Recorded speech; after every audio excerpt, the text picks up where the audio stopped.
नमस्कार और प्रणाम तमाम भोजपुरी श्रोता लोग के रेडियो सानवी 96.4 मेगाहर्ट्ज के तरंग पर तरंगित होके वाला कार्यक्रम आमने सामने के आज के दंगल में आज के बतकही में फिर से हाजिर होके बानी मनोज पटेल। जी हाँ, सवेरे के मौसम बा और देश के राजनीतिक बहुत ही गर्म बा और चारों ओर ठंडा के माहौल बा। हम पहले भी बतैनी है, लेकिन देश के राजनीतिक अवस्था बहुत गर्म बा और इससे कोनो भी अभी न छूता नहीं है। स्थानीय तह के सरकार होके, चाहे प्रदेश सरकार होके, चाहे केंद्र के सरकार होके, हर लोग में खींचातानी, हर नेता लोग में अपन अपन विचार के सिद्ध करे के, अपन अपन बात ऊपर रखे के होड़ अभिन चल रहा बा देश में। और ई बीच में हमने के देश के रोजी रोटी देवे वाला किसान लोग के का अवस्था बा, एकरा विषय में कहू को चिंता नहीं के। मल खाद बीउ बीजन के चरम अभाव तराई में होते आ रहा बा हर वक्त में, चाहे कोनो भी खेती होके, रोपाई होके, गेहूं खेती होके, चाहे दलहन खेती होके, हर खेती के बखत में चाहे वाला कीटनाशक, औषधि, दवाई, पोटास, मल खाद लगायत के जौन बीज बीजन बा, लगायत के सामग्री के भी कमी कमजोरी होती आ रहा बा हमनी के देश के तरफ से। लेकिन एकरा विषय में ध्यान केहू के नहीं के पहुंच रहा। वैसे ही 12 जिला एगो माछा के उत्पादन करे वाला एगो पॉकेट क्षेत्र के रूप में विकास भइल बा। देश के ही सबसे ज्यादा मछली उत्पादन करे वाला क्षेत्र में 12 जिला पड़ेला। लेकिन वहाँ के अवस्था का बा, विकास हो रहा बा और की और पीछे धकिला रहा बा मछा उत्पादन के विषय में भी आज हमनी छलफल करें कार्यक्रम में। और आज अपना संगे हमनी के कार्यक्रम संगे बतकही करे खातिर आमने सामने के आज के बतकही में जोड़ रहा बानी 12 जिला से जनता समाजवादी पार्टी के चर्चित नेता और युवा अभियंता भी कहीं उनकरा के, और किसान संगे भी जुड़ के किसान लोग के रोजी रोटी, किसान लोग के समस्या के विषय में भी वहाँ गहन रूप में देख रहा बानी और ओकरा के कैसे विकास करल जाओ इहो विषय में भी वहाँ लाग रहा बानी। पटक पटक विरोध उठाते आ रहा बानी, चाहे कुछ ना कुछ गतिविधि करते आ रहा बानी। जी वैसन व्यक्तित्व संगे हमनी आज कार्यक्रम में छलफल में जोड़ रहा बानी। वहाँ के बानी 12 जिला से जनता समाजवादी पार्टी के नेता विनोद यादव जी। सबसे पहले विनोद यादव जी के कार्यक्रम में हम स्वागत करें। विनोद जी, कार्यक्रम में अपने के स्वागत बा। धन्यवाद। विनोद जी, देश के तराई में राजनीतिक अवस्था भी गरम बा, देश की राजनीतिक अवस्था गरम बा, लेकिन सुबह सुबह तराई में अभी हो थोड़ा मौसम में सुधार भइल बा, लेकिन ठंडा अभी गइल नहीं खे। तराई में मौसम ठंडा बा, लेकिन देश की राजनीतिक अवस्था गरम बा। अपने के भी पार्टी विरोध के कार्यक्रम कर रहा बा, पालिका से लेके वार्ड से लेके अपने लोग जिला तकले मसाल जुलूस से लेके विभिन्न जुलूस नारा लोग लगा रहा बानी। का बा अपने लोग के 12 जिला के अवस्था, जनता समाजवादी पार्टी 12 कैसे विरोध कर रहा बा, अपने के विचार का बा? ये प्रधानमंत्री केपी शर्मा ओली के कदम के विषय में भी अपने कुछ प्रतिक्रिया दी हमनी के जनता लोग के। कति बजे सबसे पहले रेडियो संगीत सुने वाला सब श्रोता के सुबह सुबह हमारा तरफ से गुड मॉर्निंग। जनता समाज पार्टी के तरफ से भी हम सब लोग के जय मधेश जय जनता के हम अभिवादन भी करम।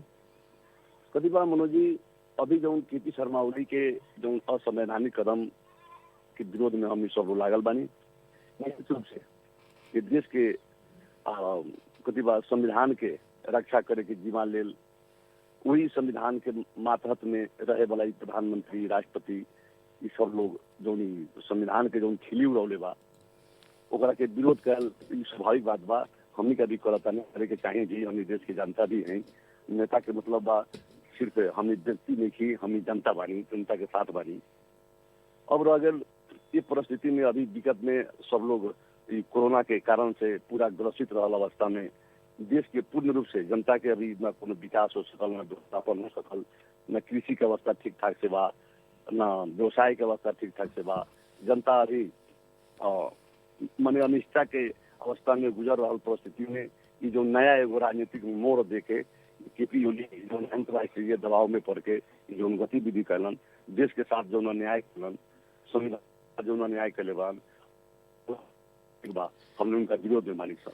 जी, जनता समाजवादी पार्टी के तत्कालीन संघीय फोरम कहल जाओ ओकरा के, एकरा से पहले मधेसी जन अधिकार फोरम, ये तमाम मधेश में जौन आंदोलन भइल बहुतों लोग शहादत हो गई। अपने के पार्टी भी बहुत किस्म के सपना देखले रहे मधेश के लोग के। का बा अवस्था उस सपना में से कुछ रति भर भी पूरा भइल बा? पार्टी के तरफ से कोनो भइल बा? ई विषय में तो अपने लोग कभी विरोध ना करी ने। अब कभी बजे हक अधिकार के लड़ाई में वाला शहीद लोग के सम्मान होए के चाहिए, सम्मान करेला हमनी का तत्पर बानी। परिस्थिति वैसन का क्रिया सकल दूसरा बात कभी जी विनोद जी के रोक रहल बा स्पष्ट हमनी के बताई। सम्मान करे खातिर शहीद लोग के, चाहे शहीद लोग के परिवार लोग के बढ़िया से पुनर्स्थापना करे के खातिर, शहीद लोग के बाल बच्चा के रोजी रोटी के सुरक्षा के खातिर, शहीद लोग के बाल बच्चा के पढ़ाई लिखाई के सुरक्षा के खातिर अपने लोग के प्रदेश सरकार के जनता समाजवादी पार्टी के नेता लोग के रोक रहल बा, के बाधक बा? करीबा मनोज जी अपने के माध्यम से हम ये बात कहे के चाहता नहीं कि कहीं ना कहीं तो हम पहले कहली है जो हमनी का कहीं ना कहीं में चूक कैले बानी सब चूक बा, लेकिन हमनी का करेला तत्पर बानी। परिस्थिति कहाँ बानू कि जो देश के स्थिति बा अपने का मालूम बा, सारा जनता का मालूम बा ये अभी प्रदेश के पूर्ण रूप से अधिकारी प्राप्त नहीं के भेल। अब जौन रकम हम शहीद के लगानी में खर्च कर सके तारी वही पैसा के अब व्यवस्थापन करे के अवस्था नहीं है। जैसे नेपाल सरकार हम ये कहले रहे कि अपने लोगन अपना प्रदेश से आमदनी करके उकरे के अपना काम में खर्च कर सके तारी ओकरो कुछ परसेंट बा। अब रह गेल शहीद लोग के सम्मान करेला पैसे नहीं थे, ऐसा कोनो बात नहीं है। ये बात में तो कहीं ना कहीं हमनी के चूक बा, लेकिन व्यवस्थापन के पीरियड में जो हमनी के नेता लोग जो कहल जाओ जो विजन ले आए लोग, जो सिस्टम ले आए लोग, उस सिस्टम में थोड़ा मिसयूज कैला के कारण से पूर्ण रूप से लोग के सम्मान हो सकल। लेकिन ये साल में पूर्ण रूप से तैयारी में बा लोग। ये साल के जो कार्यक्रम सब आई में शहीद लोग के पूर्ण रूप से वो लोग के जो कह गया बा में व्यवस्थापन भी हुई। वो लोग के लेकर थे अगर पढ़ावे लिखावे के जो बात सब उठा रहे वो सब चीज के भी लगभग अब नीति में लियावल गल बा, जैसे पूरा होने की संभावना बा। जी विनोद जी, अब देश के राजनीतिक अवस्था गहरा होते जा रहा बा, संकट में देश पड़ते जा रहा बा। अपने देखनी है काल है समाचार आयल है, अपने लोग के भी जानकारी हुई जौन वीआईपी लोग के सुरक्षा गार्ड लोग देवाल गई रहे नेपाल सरकार के तरफ से, ओमे कटौती के लिए बा। एकरा के खेद प्रकट कैले बा अपने के प्रदेश नंबर 2 के सरकार। ई एगो अवस्था बा और दूसर का चारों तरफ आंदोलन हो रहा बा, कहीं मसाल जुलूस, कहीं धर पकड़, प्रहरी के लाठी चार्ज भी हो रहा बा। अब फिर देश में हमनी के जनता लोग कब तक ले आंदोलन करी, कब तक ले प्रहरी के लाठी खाते रही? विकासो मिली कि खाली शहादते हुई, शहीदे हुई लोग? अब कभी बजे अब तत्काल अब हम ये बात स्पष्ट रूप से कभी कहे के चाहम जनता के कि अपना अधिकार के लड़ाई तो लड़ाई के हुई, लेकिन अब लड़े के तरीका थोड़ा चेंजिंग तो हुई। इनमें निश्चित बात बा काल का दिन में जो लोग के मधेश आंदोलन के नाम में, देश के नाम में 62 के जो आंदोलन में राजा के विरोध में, अब आंदोलन वो आंदोलन नहीं थे जो रोड पर चल के केहू के विरोध करके लाठी चार्ज कला से ना हुई। तो सब अभी जो आंदोलन हो रहा बा के बुझल जाओ तो शक्ति प्रदर्शन हो रहा बा नु, अपन अपन वोट के व्यवस्थापन करेला ये सब लोग आंदोलन कर रहा बा। ये आंदोलन नहीं थे, हमने भी आंदोलन करता नहीं, चाहे जे कोई भी आंदोलन करता ओकरा के नहीं के कहल जाए ये अधिकार के लड़ाई है, ये हमने के सम्मान के लड़ाई है, ये सब कोनो विषय नहीं है। ये तो अपन अपन शक्ति प्रदर्शन हो रहा बा। कुछ लोग हमरा उड़ी रहो, कुछ लोग हमरा उड़ी रहो। अभी तक लेके आंदोलन देख लो हम कि सत्ता का विरोध में लोग आंदोलन कर ले, अभी सत्य आंदोलन कर ले, किसान का पहल का भी घटना घटित बा। तो जनता का ये एगो बात कथी बुझे के पड़ल, एक तो संविधान का विरोध में कैली कदम गतिविधि जो भेल बा इ नाजायज बा, ऐसा न हो के चाहिए। जी जी। और दूसरा बात ये रहल कि अब आखिर तो कदम तो चाल दिल केपी ओली। अब प्रधानमंत्री हमनी के भारत देश के हमनी के सम्मानीय पद पर रहे बड़ा लोग के सब गतिविधि बा। अब सर्वोच्च के तो अभी निर्णय ही नहीं आयल। यदि निर्णय हो के चुनाव में जाए के परिस्थिति यदि सृजना हुई था तो सब लोग अपना अपना तरीका से चुनाव में जाइबे करी, वो में कोनो बात नहीं है।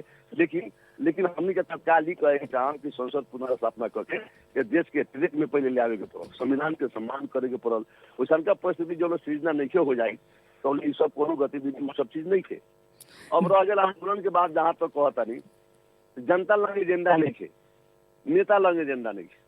जनता एक एगो बात कहता कि केकरा के वोट देवे के बाद, केकरा के जीतावे के बाद, केकरा के हमनी कथी करम जो आगाड़ी बढ़ी, एगो ई बात बा। नेता के बागे हम पद कुर्सी कैसे जाए, ई शक्ति प्रदर्शन हो रहा बा। अधिकार के लड़ाई नहीं है, जनता का लड़े के जरूरत नहीं है। मतलब नेता लोग लड़ के एकरा के क्लियर करो, संविधान के रक्षा करेला सर्वोच्च बा, कानून बा, राष्ट्रीय अंतर्राष्ट्रीय वातावरण बा होको।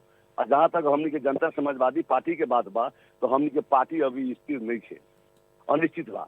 अभी तो पार्टी एक जुटल बा राजपा फोरम ई रोजपा फोरम के अभी मिलने नहीं के भेल निमन तरीका से देखा अभिन जाए भी तो। व्यवस्थापन अभिन बड़ा जिला में अभिन भी व्यवस्थापन के वैसन झंझट बा राजपा में अभिन पूर्ण रूप से समायोजन नहीं के होके सकल। परसा जिला के भी अवस्था ही है बा, प्रदेश नंबर 2 के अवस्था बा। तो अब निर्वाचन भी अगर आई तो अपने लोग ओ से पहले ही ये सब सल्टा के जाए मनोज जी एमे नेता लोग के बाय मिनिस्टर बा देखल जाओ। पहले 51 आदमी अभी जमा समायोजन में बा। जी, 800 केंद्रीय सदस्य विकास 800 कुछ आदमी के केंद्रीय सदस्य बनावल गेल बा। निर्वाचन आयोग में अभी दारता नहीं थे। एकर मतलब ई बा कि कहीं ना कहीं बाय मिनिस्टर बा कि तो ई लोग पार्टी पूर्ण रूप से एक रंग साथ चलावे के तरखर में ना होखे या कुछ बेईमानी करे के पक्ष में ई लोग बा। अब ई पार्टी निश्चित रूप से अब ई जसपा भेले ही नहीं थे। अब ई केंद्र में जमा 51 आदमी मिलल बा बस। केंद्रीय सदस्य लोग के भी समायोजन भेल बा, ई सब धोखा बा। एको गो आदमी अभी निर्वाचन आयोग तक नहीं के पहुंचल। जी। और जिला में अपने के पार्टी के राजपा के नेता लोग भी हम अध्यक्ष हैं, संघीय फोरम के भी नेता लोग हम ही अध्यक्ष हैं और पार्टी से भी आयल बा लोग हम ही अध्यक्ष हैं। तो कई गो अध्यक्ष रही लोग जिना ला सब बिना चीनी के चकलेट था। जे लोग भरम में बा ओकरा के वो लोग क्लियर हो जाओ। हम ये बात कहे के चाहम कि वो लोग क्लियर हो जाओ कि अभी केहू समायोजन में नहीं थे, न केहू अध्यक्ष बा। जसपा राजपा पार्टी खारिज हो गल बा, संघीय समाजवादी पार्टी खारिज हो गल बा, जसपा अभी बन रही नहीं थे। तो ये लोग स्वतंत्र गतिविधि में सब लोग चलेगा। जी। अब अपने के जैसे कि क्षेत्र अपने जौन क्षेत्र से बिलोंग करता नहीं अपने के सिमरौनगढ़ एरिया कहल जाओ, पत्रौता नगर पालिका के आसपास के क्षेत्र जौन कहल जाओ, एगो माछा जोन के रूप में भी ओकरा के विकास करके सरकार अवधारणा लेके आगे बढ़ल बा। एकरा अलावा खेती किसानी के भी वहाँ ऐसा नहीं अवस्था बा। तो एमे का हो रहल बा, गतिविधि सब बढ़िया से चल रहल बा कि ओहो में राजनीतिक चल खेल हो के उहो धाराशाही होए के क्रम में जा रहल बा? पूरा धाराशाही होए के अवस्था बा। सबसे पहले जनता के एगो चीज बुझ देवे के पड़ी। सरकार का भी जे राष्ट्रपति बा ओकरो अन्न खाए के बा, प्रधानमंत्री बा ओकरो अन्न खाए के बा, हमने सब लोग का अन्न खाए के बा। अन्न किसान जब उपजावल है तो उसे ओकर ना माने खेती में जितना लगानी होकले उतने अनुसार ओकर आय ना हो सकले। जी जी। घाटा के खेती कर रहा बा किसान लोग। जी। खेती यदि कल छोड़ दिया है तो कितनो रुपया सोना चांदी हुई तो खाए नहीं के जा सके, अने खाए के पड़ी। इसे खेती कैल बढ़ाता बा। दूसरा तरफ सरकार के ध्यान खेती पर नहीं के। सरकार के बजट में तो बहुत कृषि में बजट आवले, आय मूलक विभिन्न किस्म के कार्यक्रम संचालन होखले, बहुत किस्म के गतिविधि होखले। लेकिन समस्या कथी बा जे उ सब खाओ पकाओ योजना खाली संचालन होखले जिनमें 80% भ्रष्टाचार होखले। कृषि का नाम पर किसान का नाम पर जितना लूटल जा रहा बा देश के, उस साइज के व्यवस्थापन के तरफ जाइत लोग तो देश में अमेरिका जैसा 25 मन के काठा मकई हुई। अमेरिका में 10 कुंटल काठा में 10 कुंटल होखले आ हमनी के यहाँ 10 मन भी उपजावे ना सके करी, यानी 4 कुंटल भी उपजावे ना सके करी। एक कारण कथी बा, जबकि लगानी अमेरिका से ज्यादा आजकल नेपाल में देखल जाए तो बजट लगानी बा कृषि में। जी जी। कथी बा कि आय मूलक कार्यक्रम, तालीम कार्यक्रम, गोष्ठी कार्यक्रम के नाम पर होखले किसान का पता भी ना चलले आ उ सब लोग अपन अपना करकर्ता के देवा बांट देले रहले। जी। सरकार से जौन मुहैया हो रहल बा किसान के खातिर उ किसान के हाथ में पहुंचते नहीं के पहुंचले ना पहुंचले। किसान के नाम पर सब धोखा बा। इसे सरकार का सबसे पहले यदि ईमानदारिता करे के बा। लेकिन माछा जोन के खातिर तो बहुत सारा बजट आयल बा अपने के 12 जिला में। ये सब बजट बा जिनमें 80% भ्रष्टाचार करेला बजट बा।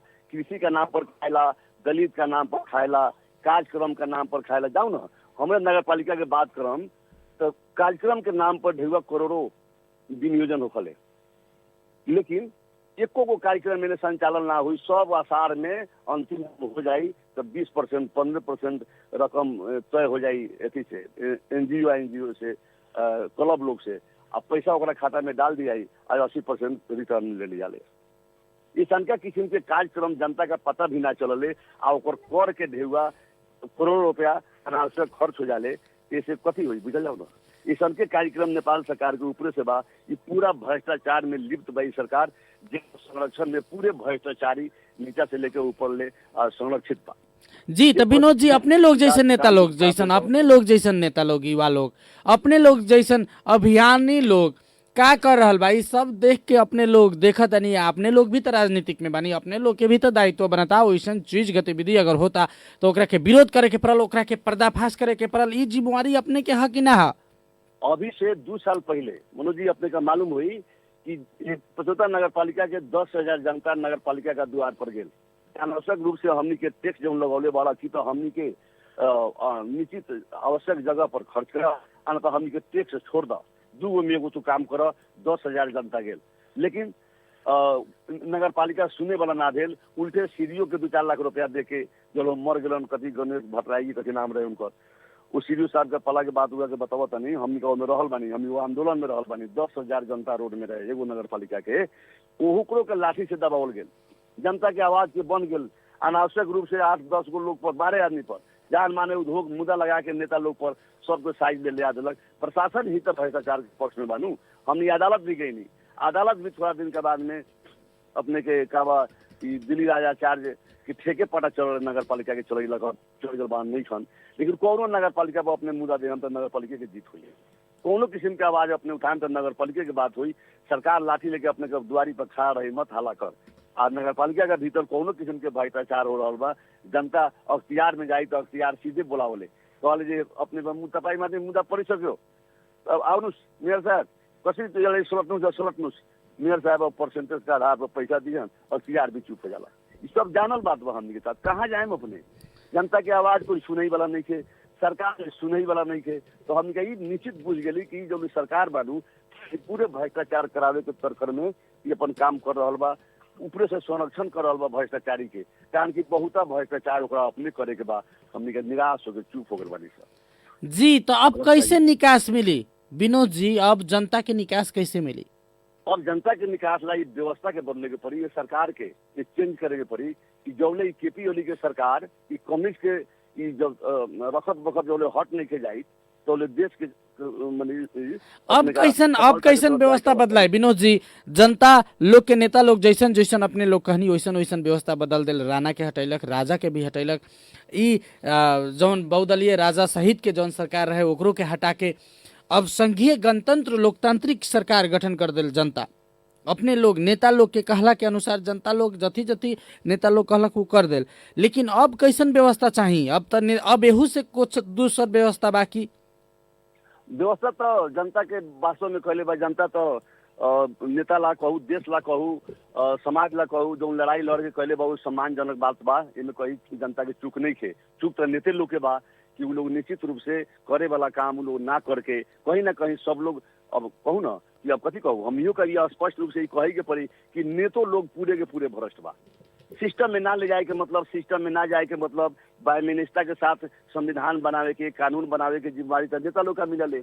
जनता तो सिर्फ वोट दी, अपने जनादेश मतादेश समय समय पर देते बा, जनादेश अपने के मतादेश से सत्ता में भेज दे, जनादेश से अपने के रोज सतर्क करावले, आंदोलन करले, कहले अपन बात रोड पर से, लेकिन इस सब के सब कोनो सुने वाला अवस्था नहीं थे।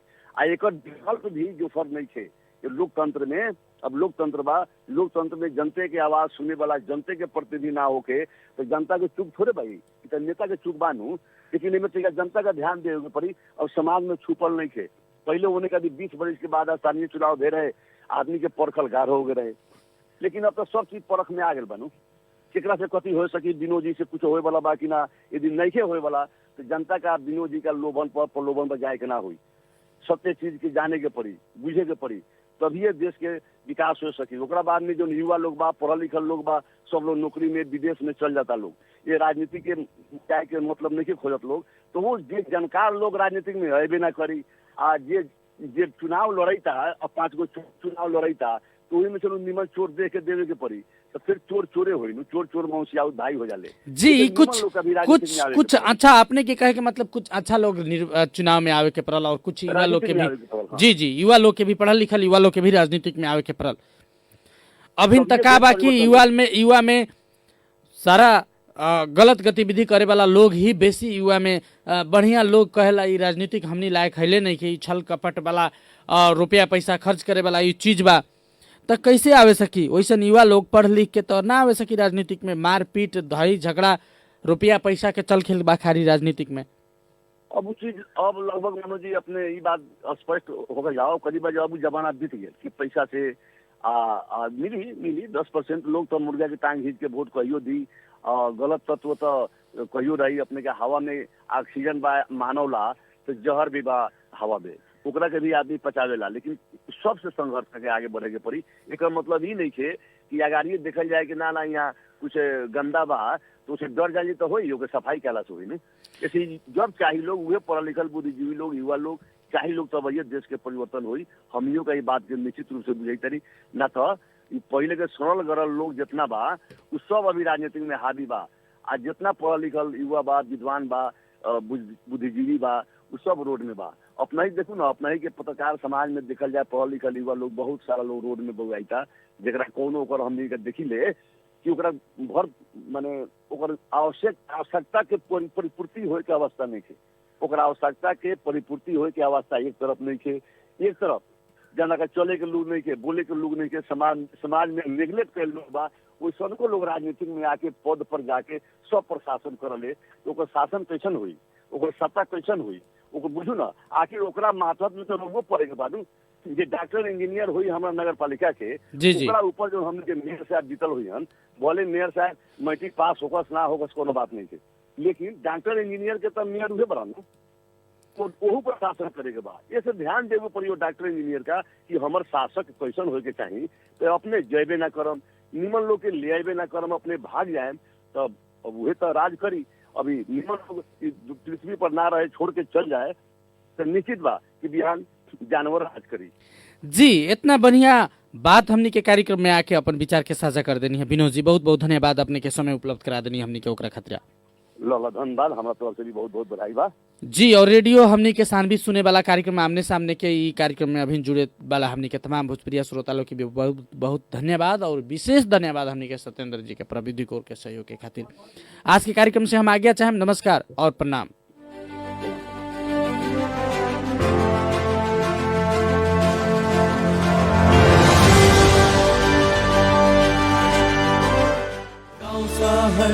सारा गुंजाउने यो हो radio Sanvi 96.4। Radio Sanvi time check अहिले 8 बजेको छ।